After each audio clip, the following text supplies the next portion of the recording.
ఎప్పుడూ ఒకే రకమైన దోశలు కాకుండా ఇలా రాగులతో దోశలు ట్రై చేయండి. తక్కువ రైస్తో ఈ దోశలు చాలా రుచిగా ఉంటాయి. ఒకసారి ట్రై చేయండి. బౌల్ తీసుకుని అందులో 1 కప్పు రాగులు, 1/2 కప్పు మినపగుళ్ళు, 1/4 కప్పు రైసు, 1/4 టీ స్పూన్ మెంతులు వేసుకుని వాటర్ వేసి 2-3 సార్లు శుభ్రంగా కడిగి తీసుకోవాలి. ఇప్పుడు ఇందులో వాటర్ వేసుకుని ఒక గుప్పుడు అటుకులు కూడా వేసుకుని ఒక 8 గంటల వరకు నాననివ్వాలి.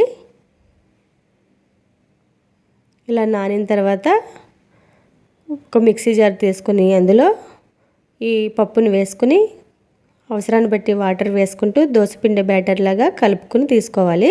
దీన్ని అప్పటికప్పుడు రుబ్బిన వెంటనే అయినా వేసుకోవచ్చు. ఒక 7-8 గంటలు పులియబెట్టిన తర్వాత కూడా ఈ దోశలు బాగుంటాయి. ఇప్పుడు స్టవ్ మీద ప్యానం పెట్టుకుని దోసపిండి బ్యాటర్ని ఒక గరిటెన్నర వేసుకుని దోశలాగా స్ప్రెడ్ చేసుకుని కొద్దిగా కాలిన తర్వాత ఆయిల్ వేసుకుని చక్కగా 2 వైపులా వేపుకుంటే క్రిప్సీగా దోశలు రెడీ అయిపోతాయి. ఎప్పుడు చేసుకునే దోశలాగా ఉంటాయి. డీటెయిల్గా చూడాలంటే కింద లింక్ ఇస్తాను, చెక్ చేయండి.